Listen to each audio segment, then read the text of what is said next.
Welcome to the Savvy Leader Podcast. Real conversations about the grit, grace, and gratitude it takes to be the savvy leader you were always meant to be. Hey, everybody. Thanks so much for tuning in to this next episode of the Savvy Leader Podcast. I'm Kristen, and today I am joined by Naomi Rotstein. Is it Rotstein? Rotstein. I'm sorry. Rotstein is great. Rotstein? Yeah. Awesome. She is a business mentor for people that are working in the health and wellness space. She's also a personal trainer, but her core offering centers around helping people build an online business in that field. And as we know, so many things are happening online with the advent of AI and how it's integrating and trust and all of those things. So we're going to have an incredible conversation with Naomi today about how she's navigating that, but best yet, how she can help you and others navigate that space too. I'm just really excited about this. I'm certain she's going to be just a wealth of knowledge. So Naomi, thank you for being here and sharing your story. Thank you so much, Kristen. I love having these conversations, and I'm grateful you're having me. So can't wait. Awesome. So why don't you start with just telling us a little bit about your special entrepreneurial journey? I know you spent some time in corporate and then you took the big leap, the big scary leap, and you did it. And now you're out here. And tell us how all of that transpired, what inspired you to want to go out on your own, and how things are going with all of that. Yeah. So, again, thank you so much for having me. So I went to college for exercise science from a really young age. I would say in high school, I started going to the gym with my mom after school, and I was like, this is it. Like, I want to be in the gym. I loved, what the gym did. It was like my home, my mecca. I changed my body, got confident, and I wanted to be in this industry in some capacity. So I studied exercise science in college, graduated, and I shortly got into my first full-time personal training position. I live in Boston, so I was working in the city, and I was doing the whole grind. I worked at one corporate gym, and then after that gym actually got bought by another company, so I moved over to Equinox. For those who know Equinox, the high-end gym. There's a bunch all over. So I was at Equinox for the next 5 years. So in total, I worked 8 years in the corporate gym setting, and I just completely burned myself to the ground. I kept waking up every day and I was like, how is this my life? Is this it for me? It was just really grueling. If you are a full-time personal trainer, you know it's early mornings, late nights. It's back and forth to the gym 3 times a day. The lifestyle is just really, really brutal. And as I got older, I said to myself, I want to meet someone. I was dating at the time. It was really hard to meet someone. I want kids one day. I just need more flexibility in my life. And I had a lot of money anxiety. I had a lot of, if you don't work, you don't get paid. And I was like, there has to be another way for me to make income and do what I love. And I was seeing all these people having a lot of success online. And I said, that's going to be me one day. I'm going to do that. So it took me a while, took me a lot longer than I expected, but finally I gave my notice at the gym and I said, I'm gonna go all in. So that was 2017, and I left the gym and I started training clients privately. Meanwhile, my main goal was to make income online. So I was trying to do that. And as many of you know, if you've had an online business, it was much harder than it seems. I was putting offers out there, I was creating fitness programs, and I was like, what the heck? Why is this so hard? Like, I'm booked out one-on-one. Why is this so difficult? So in 2019, I hired a mentor to help me online with money my parents lent me. And she finally, really guided me and helped me with one strategy to help me create my online signature fitness and nutrition program, which completely changed my life. I was able to help so many women from all over the place, and I fell in love with the process. I was so good at content and putting myself out there. I love talking. I love creating. And it just unlocked this, like, wow, I want to do this. Meanwhile, then COVID happened. So fitness professionals started coming to me saying, Naomi, what have you built? What is this thing? How are you successful? So I said to myself, I want to make money doing this. I can teach other fitness professionals what I did. So I started a mentorship in 2020 called FitBiz, where essentially I ran cohorts of fitness professionals, health coaches, nutrition coaches, helping them create a signature program from start to finish. I have since run that program 10 times. since 2020. And I'm currently in a revamp, restructure period of that mentorship to be put out this summer. I still work with clients to this day from 2020. So I mentor Fit Pros online and I help them create profitable offers and really connect to their audience and content and make money online to stop living on the gym floor. So I've taken my two passions. I still am personal training, but very not compared to what I used to do. I'm also a mom, so I've had two kids along the way. I have two daughters, so it's been a journey. That's me. That's an incredible story. And your energy and your passion just exudes from everything that you're saying. And I love it so much Thank because you. it sounds like you nailed it. You hit the mark, you figured out where you needed to be, and then something else opened up for you because you were doing something that you loved and you were sending out all this positive energy into the universe. And it came back, it answered you, Yeah. and it gave you Yes. this next opportunity. And now you're in a place where you get to pick who you want to work with, Yes. when you want to work with them, and share your incredible story and insights with the people that you connect with. Let's Yeah. talk about that though. Connection online. It is such a thing. And with the advent of AI, with Yeah. all of the ways that people are trying to connect and the way we all get spammed in turn Mm. as a consumer, tell us, what can you share about that? What Oh, kind of insights can you help us with to wrap our head around making those connections online? oh man. Well, I could talk for hours on this, but I won't. But as I said when we were not recording yet, I was saying to you that really what's going on right now online in the online space, because I keep a pulse on it, is we're going through what's called a trust recession. Okay, a lot of people are calling it a trust recession. What that means is since the invention and introduction of AI and ChatGPT, not only are we filtering our thoughts and our words, and no one knows what's real and what's fake, but there's actually like fake coaches and I mean coaches in the sense of think of whatever industry comes to mind. There's fake fitness coaches, there's fake business coaches, there's fake life coaches, whatever it is. There are actually like generated fake coaches. So a lot of people, it's not that we're going through a money recession. Like people are still spending money, but they are just a lot more weary with who and how they are investing. So it's a lot harder. It may feel a lot harder online. Whereas I think Gary V said this, social media used to feel like a social media space. Like your content got pushed to followers who were in your audience. And now, as you know, you get onto Instagram and we are getting content from all over the place. Like all over the place. So it's no longer feeling social. I think he calls it like interest media. So it's like if I Googled chocolate chip cookie recipe, all of a sudden my algorithm is going to be filled with chocolate chip cookie recipes. So it's almost like taking our attention away. What that means for anyone who is selling anything online is that you need to come through your content. You need to be the face of your content, your thoughts, your words, what you're saying, your beliefs, your opinions in a raw, real, unfiltered way. So, long gone are the days of like perfectly curated reels with perfect editing and lighting and like all of that. What's doing really well is talking face to camera. And really honing in on building that connection with the people in front of you. Oh my gosh.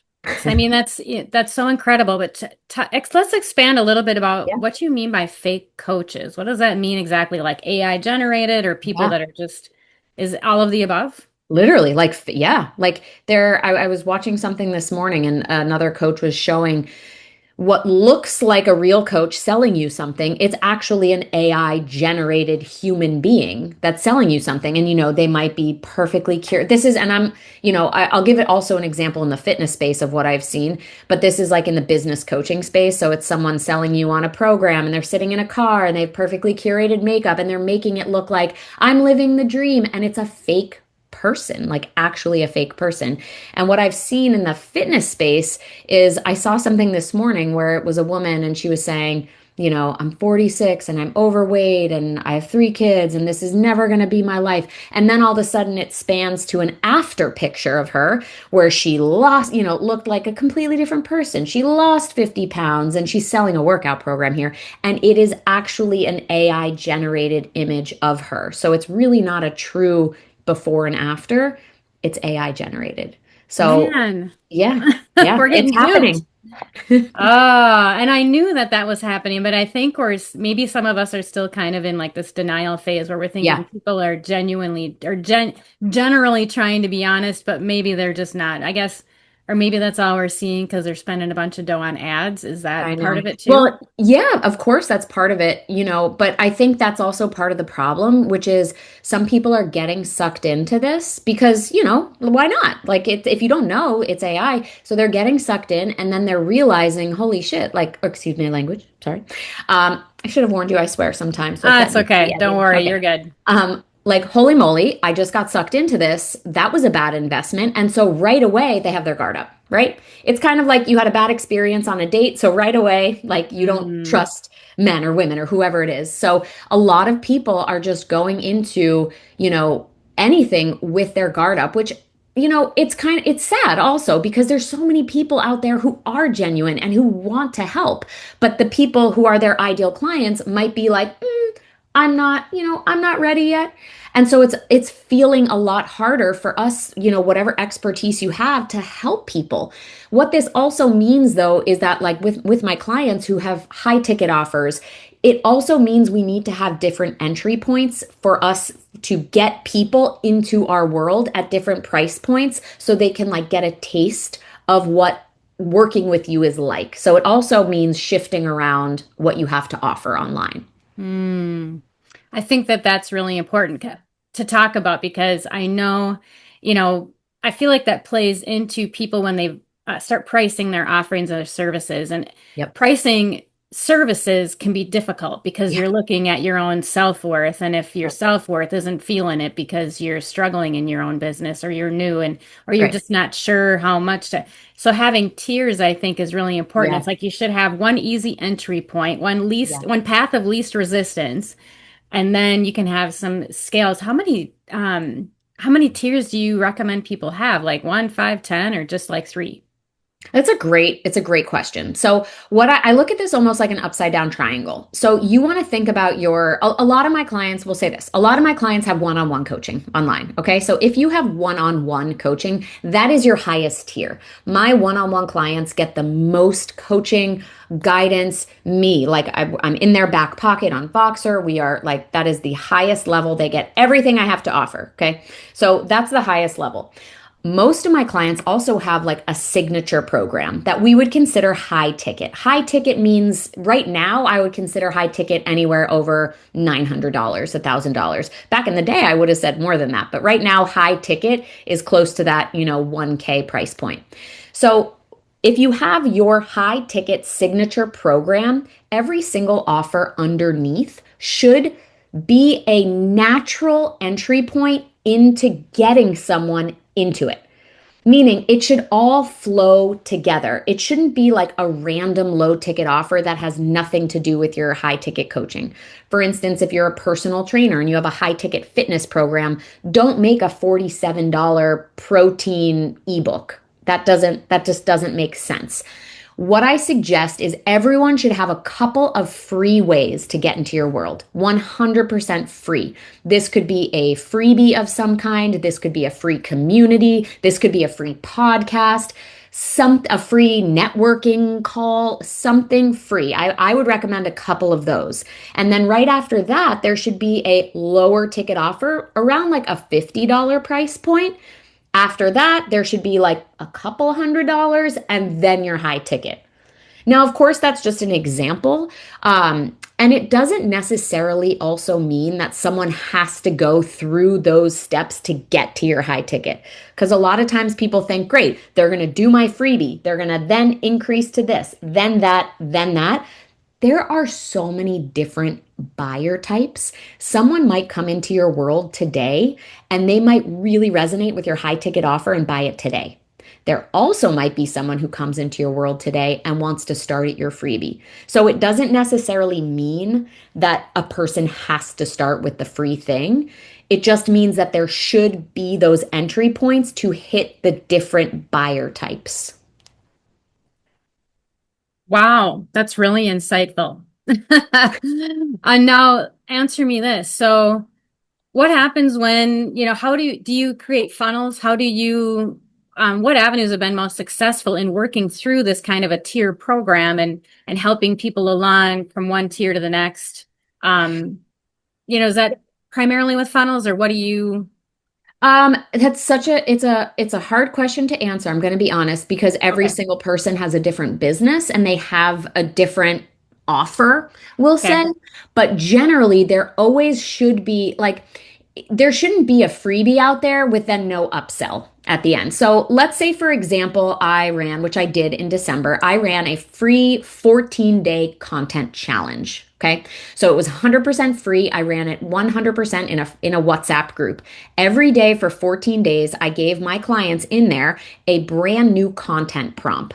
And went to go make their content. And it was a place so that everyone got accountability. They could share with me their content and I could give them feedback. They were cheering each other on. I had about 40 people in that challenge. It was awesome.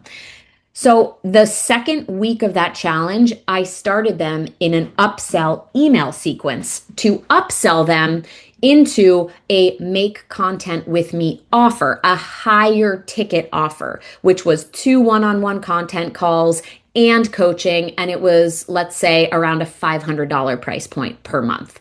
So now they got a glimpse of how I coach, and wow, Naomi is really great at helping me get out there. And now I put them in a funnel to upsell them into a higher ticket thing. It's kind of like, great, you got a taste. Here's your next step.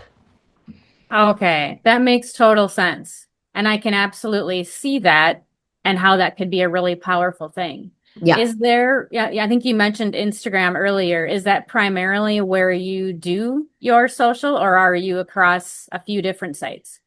I am primarily on Instagram right now. I think it's really important that when you're starting online to really lock into one platform.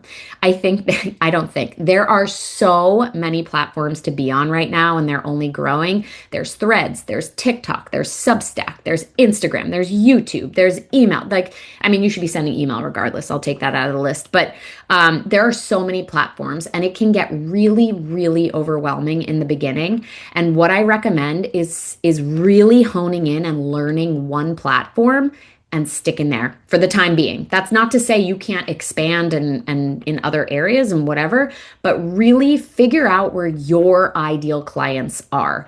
For example, I have a client who works with women over 50, and she has found in our time together, a lot of her clientele, they live on Facebook. They don't really live on Instagram that much. So she does a lot of her marketing on Facebook.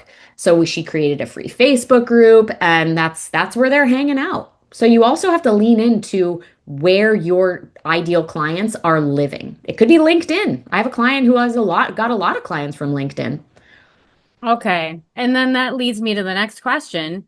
When you're working with your clients, do you go through a series of kind of an orientation session or consultation where you get to know them and help them identify their audience, or is this something they should be figuring Absolutely. out? Okay. No, no, no, no, no, no. From Okay. day one, yes, no, I have an entire process when when you start working with me. Absolutely. And what I tell my clients is like, you're not going to be making 10K overnight. This isn't that program. I'm not going to promise you that. We have to put in the time and the work. It's like hiring a trainer and they want to lose 10 pounds. You're not going to lose 10 pounds overnight, right? Nothing is going to happen instantaneously. You have to learn. So the first thing we do is get really clear on the person they are, their beliefs, their values, and I have frameworks for all of this. Then we go into the ideal client work. So it's a process. I mean, you have to figure out who you are and that foundation as a person, that vibe that you want to portray and give off, not give off in like a fake way. I mean, like how you want to be received as a person, and then we get into who you want to help. Because you can't create content without knowing who it's for and who you're Hmm. talking to. Oh, so important. And Yeah. so, I mean, so simple and yet And here we all are trying to be everywhere and be everything and every person all at the same time. Exactly. And that's a huge, um, I would say that's a red flag because I talk to Mhm. a lot of people who are like, oh my God, I'm so overwhelmed and I'm stressed and I have 10 different offers and I'm doing this and this coach said that and that coach said that. And then I was in a Slack and I'm like, let's just like, there's so much noise. There's so Mhm. much noise. And with my Mhm. clients, when they hire me, the one thing I say is do me a favor and don't stray from our plan. Like just Okay. follow be here. Be here. Okay. Not to say they can't go listen to other coaches, but like Mhm. follow our strategy. That's it. Okay. Because half of the overwhelm comes from chasing the next shiny object. That coach is doing that. Should I be doing that? Too Mhm. much consumption and not believing in yourself and your ideas. Mhm. Now, with that and the consumption that you just touched on, do you feel like your clients or even yourself, what's your experience with social media Uh, consumption? Do you, when you're coaching a client, do you encourage them to just like stay off social media or do you encourage well, them to go? I that's a great question. I would never encourage anyone to stay off social media because a lot of my clients, most of my clients are running a business from social media, myself included. Now, what I do encourage and we do talk about is boundaries. Boundaries with, and that can mean so many things. Boundaries with your time on social media. So setting those boundaries with when you are on. Every time you open the app, say to yourself, what am I opening the app for? What is my intention in opening this right now? And if you do not have an intention, because we just do it subconsciously now, right? Like you're sitting in a waiting room, you're sitting in the school pickup, and you just open your phone and you're like all of a sudden in this rabbit hole of cat memes. And you're like, what am I doing? And I don't even remember what I was here in the first place. So I say, is your intention to respond to a DM, to post content, to engage with some followers, to send a message? If you do not have intention, put your phone down. Okay. So it's really important to have boundaries there. It's also important to curate who what you see. You have full control over who you follow. Okay. So if you are following an account and it is triggering you in some way, it's annoying you in some way, don't follow them. Don't follow them and they won't pop up. You have full control over what you see.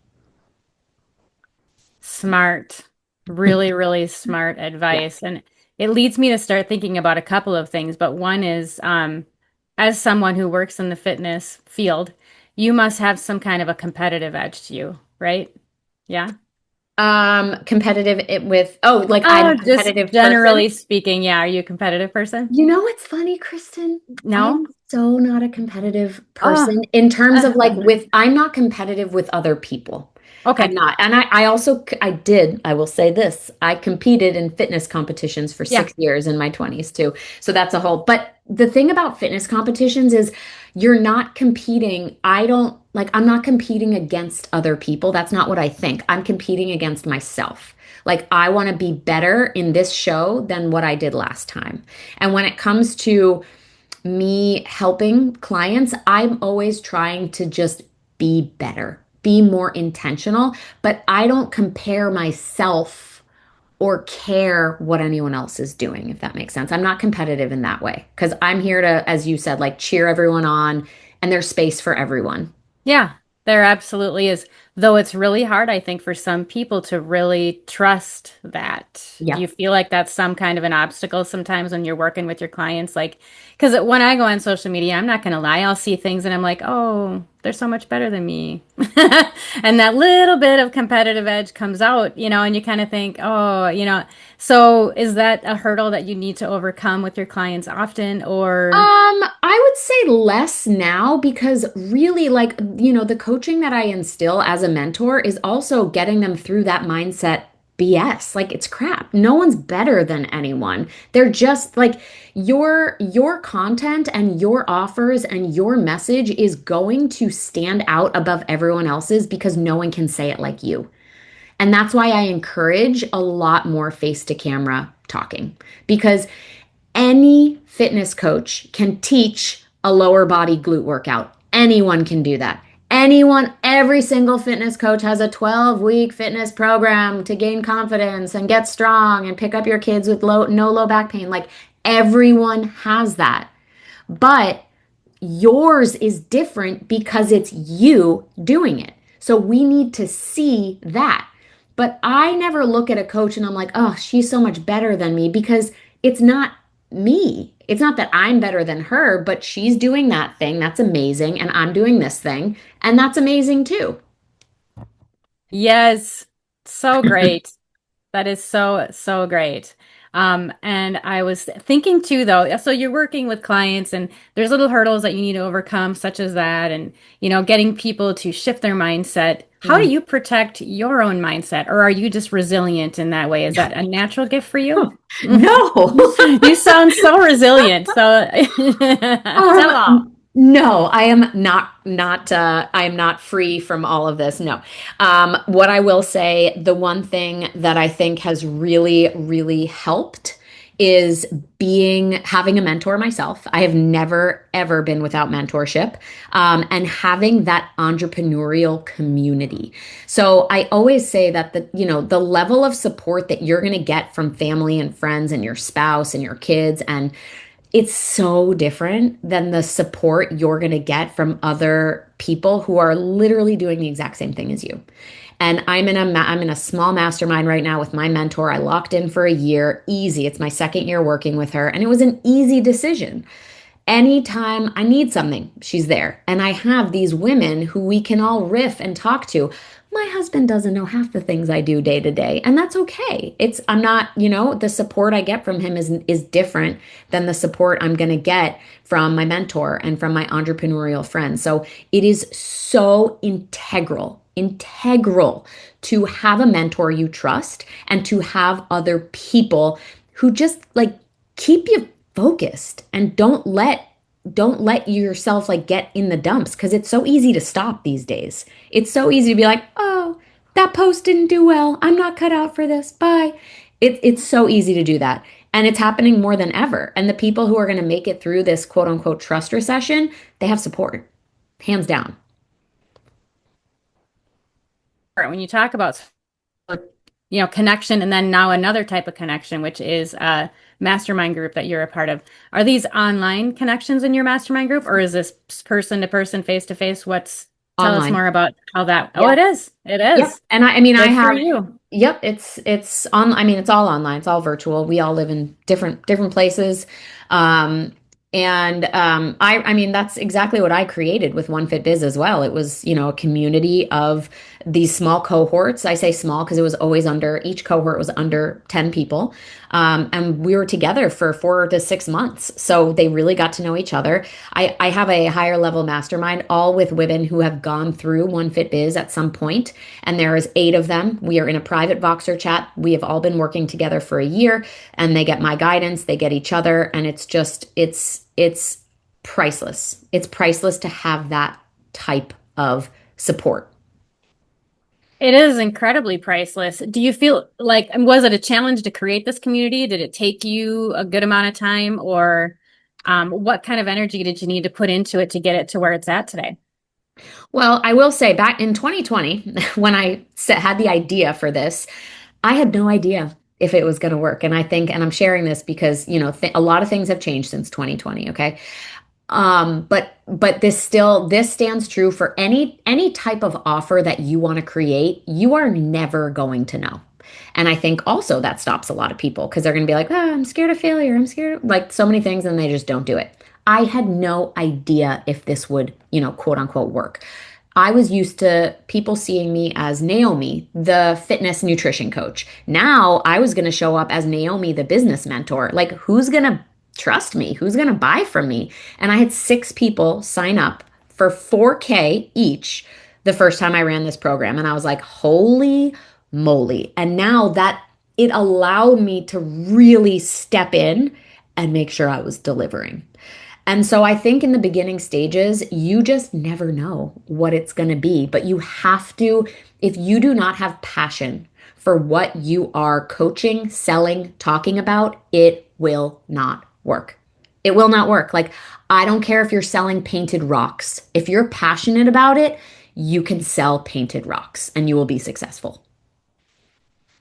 So Such a great point, and a perspective that I don't think gets explored enough because you're right. Everybody throws the post out there or they put the program out there and it doesn't take, and then they feel deflated and so they give up. And then so it's time to do a little bit of soul searching, Yeah. really find what makes you tick. Is that part of your program too, or is that something like a prep work beforehand that you help your clients with? Just that. Oh, there is so much prep work that everyone has to do, but these are things that a lot of people skip.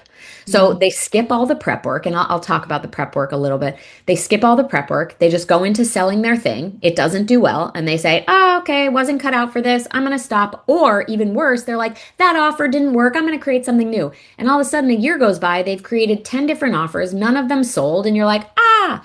What needs to happen is so much foundational prep work, as we talked about a little bit. Figuring out who you are, figuring out your brand values, figuring out your opinion, your story, your experiences, tying those into who you are. Then we have to go into your ideal client. Who are these people? What's keeping them up at night? What are their struggles? What do they want in life? What is the solution that you're going to help them fix? Then we have to get into market research. We have to talk to these people. We have to figure out what they need. So, doing a ton of market research, and no, I don't mean putting up a few polls on Instagram and hoping that they vote. I mean, we do strategic market research to talk to people, our ideal clients, to figure out exactly what they need. And then we eventually build your offer because Got your it. offer has to fit what your people need.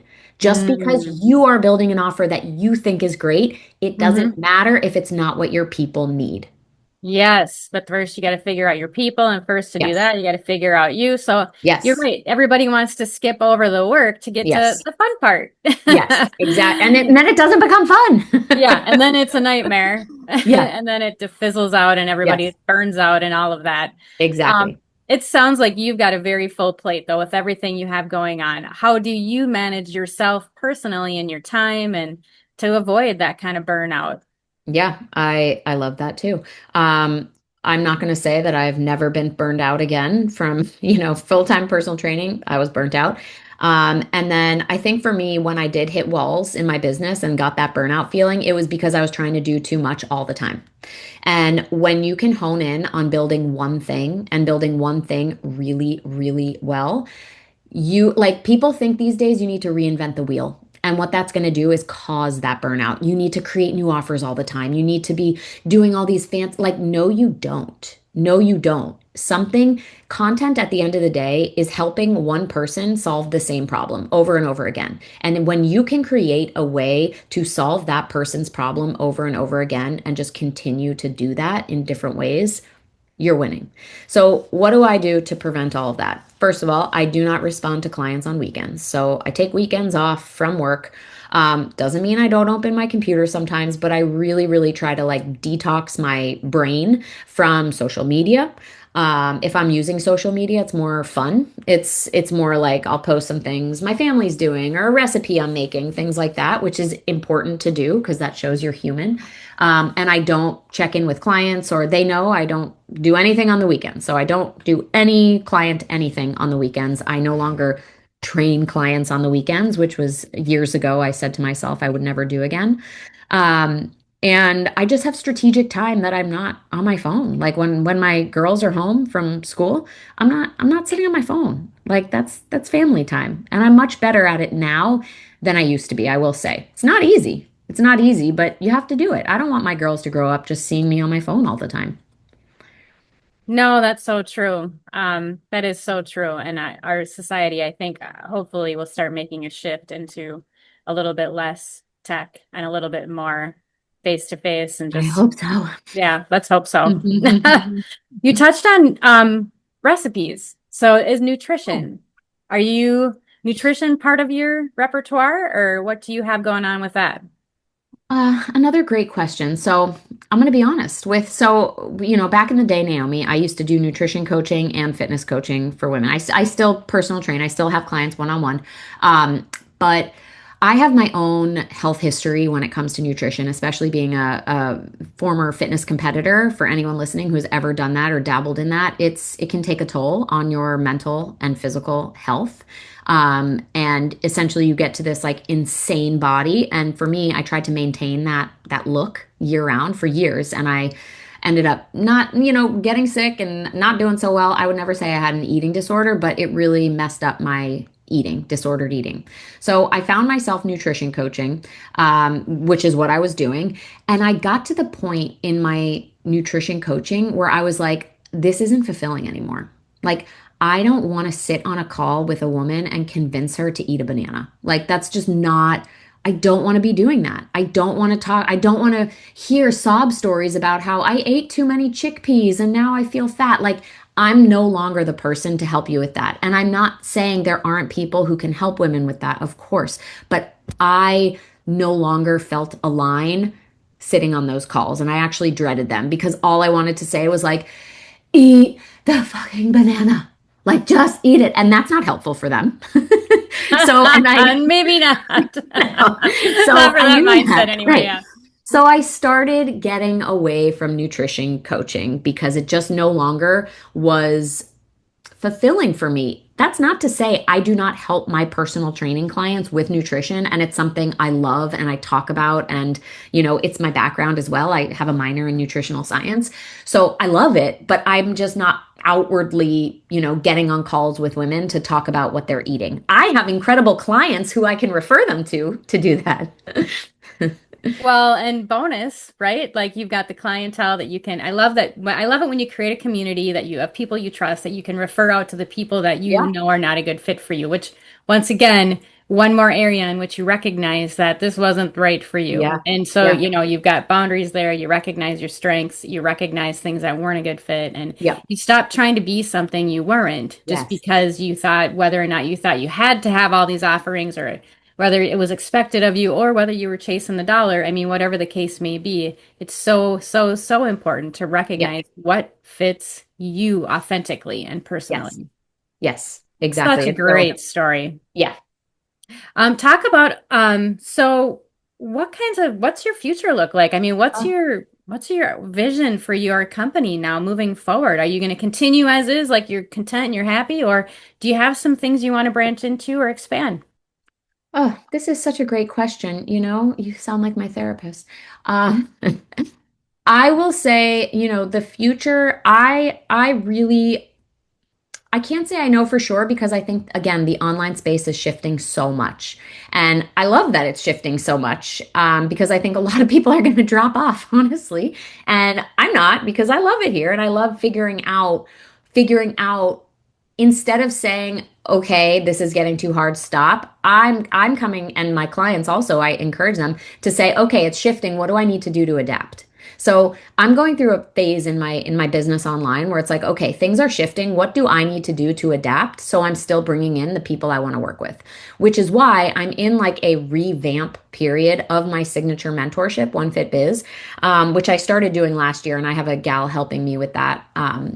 And it's going to be out early this summer. It's called FitBiz University, and I want it to be the premier place for personal trainers, health coaches, nutrition coaches. I also work with like energy healers. I get a lot of energy healers coming my way, like Reiki and that kind of thing, because they struggle with messaging. That's why I get them.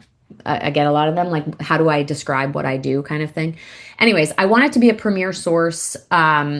Container to help them with their offers and strategy and building and making money online, with my signature process.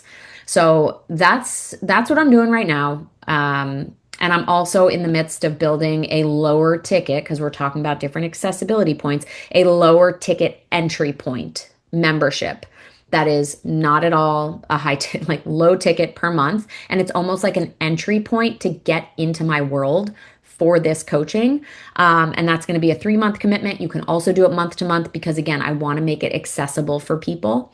It's still going to include 2 coaching calls. One's going to be a training. One's going to be a live Q&A. It's going to include a community and a WhatsApp group to connect with each other. And so those are like the two things on my docket. And of course, there's ways to work with me now, one-on-one. I've been doing a lot of content, make content with me offers because people are really, really needing help with content. So you sit down with me and we make content together. I learn about your business, and I have multiple ways to, do that as well, the offers. Oh, that's so great. All of it just sounds incredible. And I'm excited to hear that.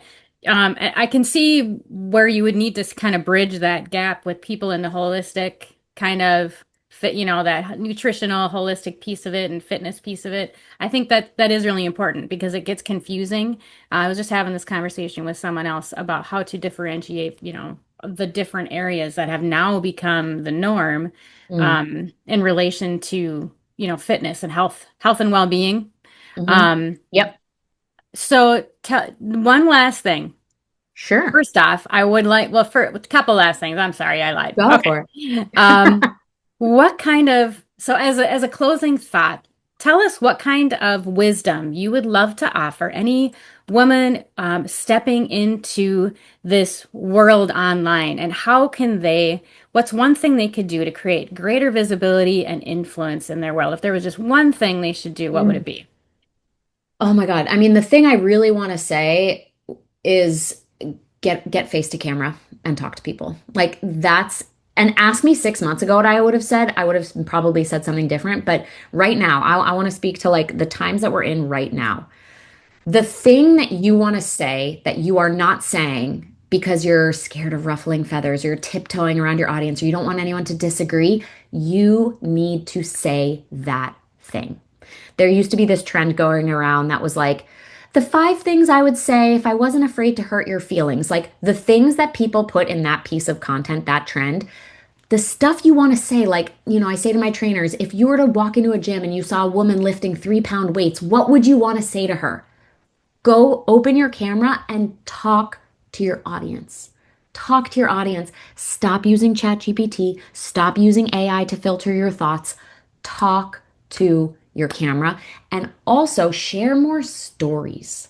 Like people get so connected and drawn in and feel so seen when you can tell a story that they feel like, oh man, that was me. And a lot of you listening are probably helping your former self. So you need to be telling stories as if you were your former self. Think of yourself in those moments that it was really hard, but really talk to the camera. Get your phone out. It's weird.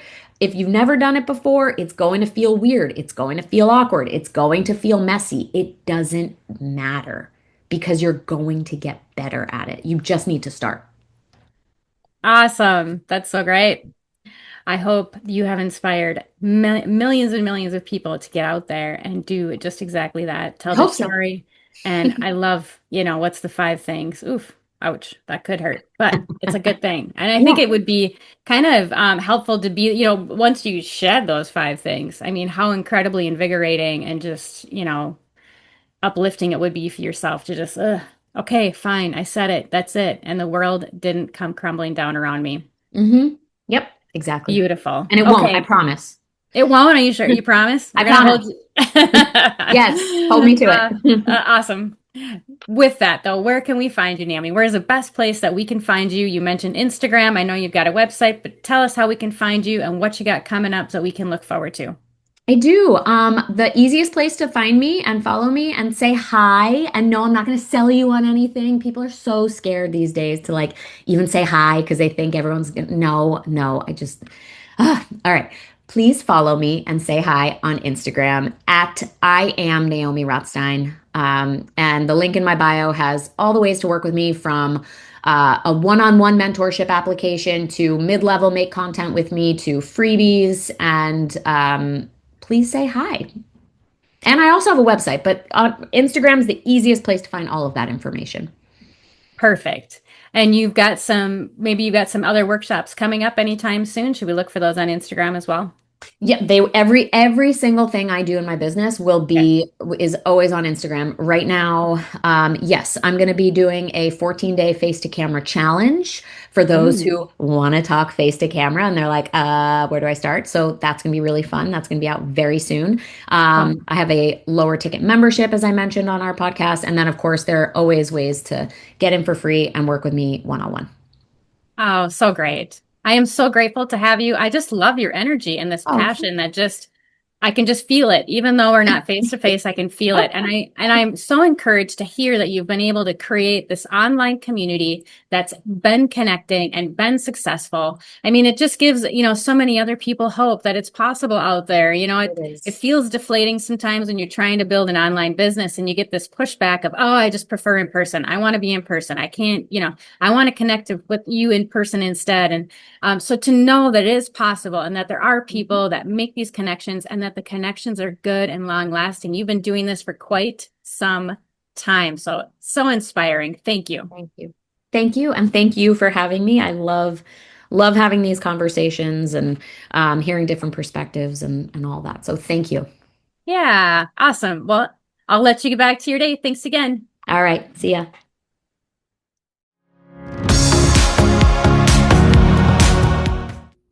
Thanks for listening to the Savvy Leader podcast. Be sure to check out the description for any relevant links and additional details that we might have shared throughout this week's episode. And if you're looking to continue this conversation, we'd love to see you over at the Savvy Leaders Lounge on Substack or the Savvy Living Network for additional insights. That's savvylivingnetwork.com. We'll see you there.